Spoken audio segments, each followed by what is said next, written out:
अगर आप हरियाली तीज का व्रत रखती हैं तो सच्चे दिल से एक लाइक जरूर करें। जय माता पार्वती, हर हर महादेव। दोस्तों, हरियाली तीज पर तीज माता को 3 चीजें कभी मत चढ़ाना, अन्यथा आपका व्रत खंडित हो सकता है। माता पार्वती क्रोधित हो सकती है।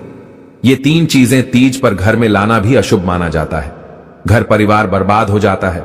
खासकर सुहागिन महिलाएं भूलकर भी ना करें ये गलतियां। और साथ ही 2 ऐसी महिलाएं हैं जिन्हें हरियाली तीज का व्रत नहीं रखना चाहिए। हाथों में हरी चूड़ियां और लाल चूड़ियां भी नहीं पहनना चाहिए, पाप लगता है। हरियाली तीज का पूजा का शुभ मुहूर्त। दोस्तों, चारों तरफ हरा हरा होने से, वर्षा ऋतु आदि होने से हरियाली तीज का पवित्र पर्व मनाया जाता है। चारों दिशाओं में हरा हरा होता है। बागों में झूला झूल कर हम इस पर्व को और पवित्र बनाते हैं। सखी सहेलियां तीज पर संगीत आदि भक्ति का रस आदि शिव पार्वती के भजन में लीन हो जाती हैं। इसी को हरियाली तीज कहा जाता है। दोस्तों, हिंदू धर्म में हरियाली तीज का विशेष महत्व होता है। ये पर्व हर साल श्रावण माह के शुक्ल पक्ष की तृतीय तिथि को मनाया जाता है। हरियाली तीज बहुत ही शुभ और मंगलकारी पर्व माना जाता है। हरियाली तीज पति पत्नी के जीवन को सुगम बना देता है। इस समय चारों दिशाएं हरी भरी दिखाई देती हैं। वातावरण का माहौल बहुत ही पवित्र और खुशनुमा हो जाता है। सावन के पवित्र महीने में कुंवारी कन्याएं तथा सुहागिन महिलाएं झूला झूलती हैं और हाथों में खूबसूरत चूड़ियां पहनती हैं। शास्त्रों के अनुसार माना जाता है कि एक बार सावन के पवित्र महीने में पति पत्नी को झूला अवश्य झूलना चाहिए। इससे पति पत्नी का प्यार अमर हो जाता है। दोस्तों, आपकी जानकारी के लिए बता दें, सावन का महीना भगवान भोलेनाथ को अति प्रिय है। इस माह में शिव भक्तों के चेहरे पर खुशी देखी जा सकती है। दोस्तों, अगर आपके माता पिता नहीं है तो आप जगत की माता यानी माता पार्वती को अपनी मां मान सकते हैं। आप एक बार सच्चे हृदय से माता पार्वती को पुकार कर तो देखिए, वो आपकी सच्चे हृदय से निकली पुकार को अवश्य सुनेंगी, क्योंकि वो जगत मां है, संसार की मां है। आपकी सभी इच्छाएं मां अवश्य पूर्ण करेंगी। दोस्तों, लेकिन क्या आप जानते हैं, खासकर हरियाली तीज पर तीज माता को ये 3 चीजें भूलकर भी कभी मत चढ़ाना घोर पाप माना जाता है। आपका व्रत खंडित हो सकता है। आपके परिवार में ढेर सारे कष्टों की उत्पत्ति हो सकती है। माता रानी क्रोधित हो सकती है, क्योंकि यह व्रत माता पार्वती से संबंधित है। दोस्तों, हरियाली तीज का शुभ मुहूर्त इस साल सावन माह शुक्ल पक्ष की तृतीया तिथि का आरंभ 6 अगस्त को शाम 7:52 पर होगा और अगले दिन यानी 7 जुलाई 2024 को रात 10:06 पर समाप्त होगा। इसलिए उदया तिथि के अनुसार 7 अगस्त को ही हरियाली तीज मनाई जाएगी। शिव योग का होगा निर्माण। हरियाली तीज के दिन सुबह 11:41 से लेकर अगले दिन तक शिव योग का निर्माण होगा। ऐसे में आपकी पूजा बहुत ही शुभ और मंगलकारी होगी। लेकिन कुछ बातों का ध्यान अवश्य रखें। खासकर तीज माता को 3 चीजें कभी मत चढ़ाना शुभ नहीं माना जाता। आइए जानते हैं। दोस्तों, हरियाली तीज पर अगर आपको मासिक धर्म हो जाए तब ऐसे में आपको व्रत को नहीं तोड़ना चाहिए। मासिक धर्म के दौरान भी आप हरियाली तीज का पावन पर्व मना सकते हैं। आप हाथों में मेहंदी भी लगा सकते हैं। 16 श्रृंगार भी आप अवश्य करें, लेकिन आप पूजा पाठ किसी और से करवा लें और आप व्रत का पालन वैसे ही करें जैसे आप बाकी दिनों में करते चले आ रहे हैं। मासिक धर्म के डर से पूजा भक्ति से दूर नहीं भागना चाहिए, क्योंकि भगवान भी आपकी परीक्षा लेते हैं और ये बात हमें कभी नहीं भूलनी चाहिए। आप व्रत का पालन अवश्य करें, पर पूजा किसी और से करवाएं। बहुत ही शुभ माना जाता है। इससे व्रत का पालन भी हो जाता है और आपको मासिक धर्म में कष्ट भी नहीं मिलते। दोस्तों, ऐसी मान्यता है कि हरियाली तीज का व्रत भगवान शिव और मां पार्वती के पुनर्मिलन के पर्व के रूप में मनाया जाता है। इस व्रत को लेकर देश के अलग अलग स्थानों पर और अलग अलग राज्यों में तरह तरह के नियम हैं। इन व्रतों का पालन अवश्य करना चाहिए जो सुहागिन महिला सच्चे हृदय से हरियाली तीज का पावन पर्व मनाती है, तो उसे 7 जन्मों तक का साथ मिल जाता है। ऐसे प्रेमी जोड़ों को स्वर्ग में स्थान मिलता है। दोस्तों, भूलकर भी व्रत के दिन ना करें ये गलतियां। हरियाली तीज का व्रत निर्जला रखा जाता है, इसीलिए व्रत के दौरान गलती से भी खाने पीने से बचें। खाने के प्रति मन में झूठी लालसा ना रखें जब तक व्रत पूरा ना हो जाए, अन्यथा व्रत खंडित माना जाता है। गर्भवती या बीमार महिलाओं के लिए इस तरह के नियम नहीं हैं। गर्भवती महिलाएं और कुंवारी कन्याएं व्रत से पहले संकल्प लेने के बाद फलाहार लेकर इस व्रत का पालन कर सकती हैं। कुंवारी कन्याएं भी हरियाली तीज का पावन पर्व मनाती हैं। इससे भगवान शिव की तरह ही अच्छे वर की प्राप्ति होती है। दोस्तों, व्रत के समय साफ सफाई का विशेष ध्यान रखना पड़ता है। ऐसे में हरियाली तीज का आपका व्रत होगा और जहां पर आप सोते हैं यानी उस बेडशीट को बदल देना चाहिए और साफ बेडशीट पर ही व्रत के दौरान बैठना चाहिए। व्रत के दौरान गंदी चादर पर कभी नहीं बैठना चाहिए। दोस्तों, खासकर हरियाली तीज पर सुहागिनों को क्रोध करने से बचना चाहिए। मुख से गंदी गंदी गालियां नहीं देनी चाहिए। माता गौरी की तरह मन पवित्र रखना चाहिए। बच्चों के प्रति ममता का आचरण होना चाहिए, क्योंकि क्रोध हमेशा विनाश की ओर ले जाता है। इसीलिए तो कहा जाता है कि विनाश काले विपरीत बुद्धि। ऐसा कोई भी आप कार्य ना करें जिससे आपके सभी कार्य दूषित हो जाए। अगर गलती से भी आपको क्रोध आ गया तो समझो आपका व्रत खंडित। माता गौरी क्रोधित हो जाती है और आपके घर को हमेशा के लिए त्याग देती है। माता लक्ष्मी भी त्याग देती है। व्रत के दौरान काले और सफेद वस्त्रों को ना पहने, क्योंकि इसे सुहागिनों के लिए शुभ नहीं माना जाता। दोस्तों, किसी भी सुहागिन महिला को इस पावन अवसर पर यानी हरियाली तीज पर किसी पराई स्त्री के वस्त्र मांग कर नहीं पहनने चाहिए।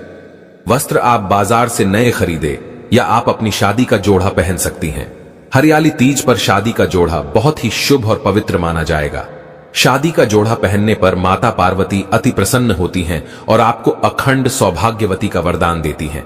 आप चाहे तो पुराने कपड़े पहन सकते हैं। आप पुराने कपड़ों के ऊपर अपनी शादी की चुन्नी अवश्य ओढ़ लें।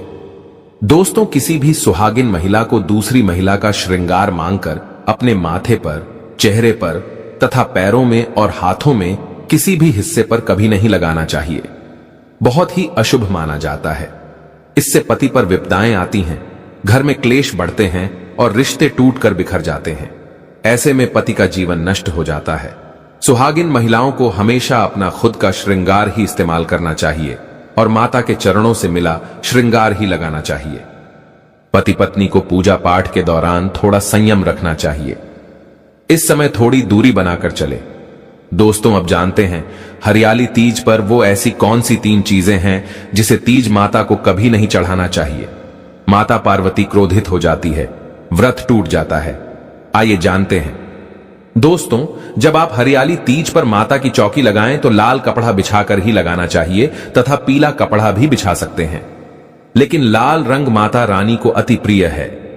हमेशा याद रखें, कपड़ा गंदा मैला ना हो, फटा हुआ ना हो, शुभ नहीं माना जाता। माता क्रोधित हो जाएंगी। साथ ही साथ शिव परिवार सहित पूजा अवश्य करें। दोस्तों, तीजों पर माता रानी को श्रृंगार अर्पित किया जाता है, तो ऐसे में माता को खंडित श्रृंगार कभी अर्पित नहीं करना चाहिए। हमेशा ध्यान से देख ले, जो श्रृंगार आप माता रानी को चढ़ाने वाले हैं वो खराब नहीं होना चाहिए। श्रृंगार आप बाजार से नया खरीद कर ही माता को अर्पित करें। मां गौरी को श्रृंगार अर्पित करने से महिलाओं को सौभाग्यवती का वरदान प्राप्त होता है। दोस्तों, खासकर हरियाली तीज पर तीज माता को सफेद रंग का फूल कभी अर्पित नहीं करना चाहिए। हम आपको बता दें कि मां गौरी को गुलाब का फूल अति प्रिय है। गुलाब का फूल अर्पित करने से मां बड़ी प्रसन्न होती है और आपके घर में सुख समृद्धि हमेशा के लिए बनी रहती है। दोस्तों, हरियाली तीज पर जब आप अपनी सास और ननंद के लिए जो थाली सजाने वाले हैं उसके अंदर सफेद कपड़ा रखकर उपहार में नहीं देना चाहिए। अगर घर में कोई बढ़ा नहीं है तो आप उनके नाम से थाली निकालकर किसी बुजुर्ग महिला को दान में दे सकते हैं। दोस्तों, हरियाली तीज पर जितना आप हरे रंग का दान करेंगे उतनी ही मां पार्वती की कृपा प्राप्त होगी। घर में माता लक्ष्मी का वास होगा। सुख समृद्धि से भरपूर आपका जीवन और खूबसूरत हो जाएगा। दोस्तों, हरियाली तीज पर खासकर हाथों में काले रंग की और सफेद रंग की चूड़ियां नहीं पहननी चाहिए। इस समय हरी और लाल रंग की चूड़ियां पहनना बहुत ही शुभ और मंगलकारी माना जाता है। दोस्तों, हरियाली तीज का व्रत जब तक आपका मन नहीं है तब तक इस व्रत को नहीं रखना चाहिए। इससे आपका व्रत खंडित माना जाएगा। व्रत हमेशा सच्चे भाव और दिल से ही रखना चाहिए। शुभ माना जाता है। दोस्तों, जब आप तीज पर खाना बनाएं तो लहसुन प्याज खाने में भूल कर भी मत डालना। इसे माता गौरी का अपमान माना जाएगा। हरियाली तीज का पावन पर्व अपवित्र हो जाएगा। भगवान शिव नाराज हो जाएंगे। भोजन में आपको खीर, पूरी, हलवा आदि, आलू की सब्जी, छोले की सब्जी ही बनानी चाहिए। मीठे पकवान बनाने चाहिए और व्रत पूरा होने के बाद इसी भोजन को खाना चाहिए। पूजा पाठ में लहसुन प्याज का इस्तेमाल घोर पाप माना जाता है। ऐसा भोजन मांस मदिरा की तरह ही माना जाता है। दोस्तों, इस दिन चाकू छुरी घर में नहीं लाने चाहिए। बहुत ही अशुभ माना जाता है। हरियाली तीज पर झूला अवश्य झूलना चाहिए। इससे माता पार्वती तथा शिव गौरी का आशीर्वाद प्राप्त होता है। हरियाली तीज पर एक मोर पंख अवश्य घर में लाना चाहिए और पति पत्नी को अपने कमरे में लगाना चाहिए। इससे आपसी रिश्ते मजबूत होते हैं। दोस्तों, अब जानते हैं, अगर आप हरियाली तीज का व्रत रखने वाली हैं तो 3 ऐसी महिलाएं हैं जिन्हें हरियाली तीज का व्रत कभी नहीं रखना चाहिए। व्रत टूट जाता है, खंडित हो जाता है, पति मर जाता है, परिवार में गरीबी आ जाती है, दरिद्रता आ जाती है, माता पार्वती और भगवान शिव क्रोधित हो जाते हैं। अगर आप भी उन 3 महिलाओं में शामिल हैं तो यह वीडियो अंत तक जरूर देखें और सोच समझकर ही सूझबूझ के साथ ही हरियाली तीज का व्रत रखें तथा पूजा करें। आइए जानते हैं। दोस्तों, नंबर 1, यह व्रत अखंड सौभाग्यवती के लिए रखा जाता है। ऐसे में तलाकशुदा व्यक्ति को यह व्रत कतई नहीं रखना चाहिए। आपको बता दें, माता पार्वती ने यह व्रत शिव को पाने के लिए, हमेशा उनके साथ रहने के लिए और उनकी लंबी आयु के लिए रखा था। ऐसे में हरियाली तीज ये दर्शाता है कि पति पत्नी दोनों एक दूसरे के पूरक माने जाते हैं। ऐसे में जब आपके पति से आपका तलाक हो गया है तो आप इस व्रत को कतई ना रखें। शास्त्र कहता है, जो प्रेमी जोड़े एक दूसरे से दूर रहते हैं तो उन्हें पति पत्नी से संबंधित कोई भी धार्मिक कार्य में शामिल नहीं होना चाहिए, क्योंकि हरियाली तीज प्रेम को समर्पित है। ऐसे में जब आपका पति आपसे दूर है तो इस व्रत को कभी ना रखें। दोस्तों, नंबर 2, हरियाली तीज पति पत्नी के प्रेम को बढ़ाता है। हरियाली तीज शादीशुदा महिलाओं के लिए बहुत अहम पर्व माना जाता है। लेकिन क्या आप जानते हैं, जो पति पत्नी एक दूसरे से नफरत करते हैं, झगड़ा आदि करते हैं, तो उन्हें इस व्रत को नहीं रखना चाहिए, क्योंकि ये व्रत प्रेम को संप्रीत है। ऐसे में आप माता पार्वती और शिव का अपमान करते हैं। शास्त्र कहता है, जो पति पत्नी एक दूसरे से नफरत, झगड़े आदि करते हैं तो उन्हें ऐसा कोई भी धार्मिक कार्य नहीं करना चाहिए जिससे मान सम्मान को ठेस पहुंचे। प्रेम संबंधों के अनुसार धार्मिक कार्य असफल होता है। जिस प्रेमी जोड़े में अति प्रेम हो, ऐसे लोगों को ईश्वर भी अलग नहीं करता और इनकी पूजा भी स्वीकार करता है। दोस्तों, नंबर 3, हरियाली तीज का व्रत पति की लंबी आयु के लिए रखा जाता है। दोस्तों, ये बात तो आप जानते हैं कि माता पार्वती और महादेव ने 7 फेरे लिए थे, तभी ही वो इस बंधन में बंधे थे। इसी के साथ ही क्या आप जानते हैं, जो प्रेमी जोड़े बगैर 7 फेरे लिए साथ में रह रहे होते हैं तो उन्हें ना ही हरियाली तीज का व्रत रखना चाहिए और ना ही करवा चौथ का व्रत। ऐसे में पति के लिए कई ऐसे व्रत हैं जो उन्हें नहीं रखना चाहिए। हाथों में हरी भरी चूड़ियां भी नहीं पहनना चाहिए, क्योंकि आपने शास्त्रों के अनुसार विवाह नहीं किया है, यानी 7 फेरे नहीं लिए हैं। अगर आपने कोर्ट मैरिज भी की है, फिर भी आप इस व्रत को रखने में सक्षम नहीं हैं। जो प्रेमी जोड़े 7 फेरे लेकर विवाह रचाते हैं तो उन्हें ईश्वर का आशीर्वाद मिलता है और वो किसी भी धार्मिक कार्य में शामिल भी हो सकते हैं। दोस्तों, ये व्रत माता पार्वती, मां गौरी से संबंधित है। अगर आप अखंड सौभाग्यवती का वरदान प्राप्त करना चाहते हैं तो कमेंट बॉक्स में लिखे ओम नमः शिवाय जय माता पार्वती, मां पार्वती के लिए एक लाइक तो बनता है।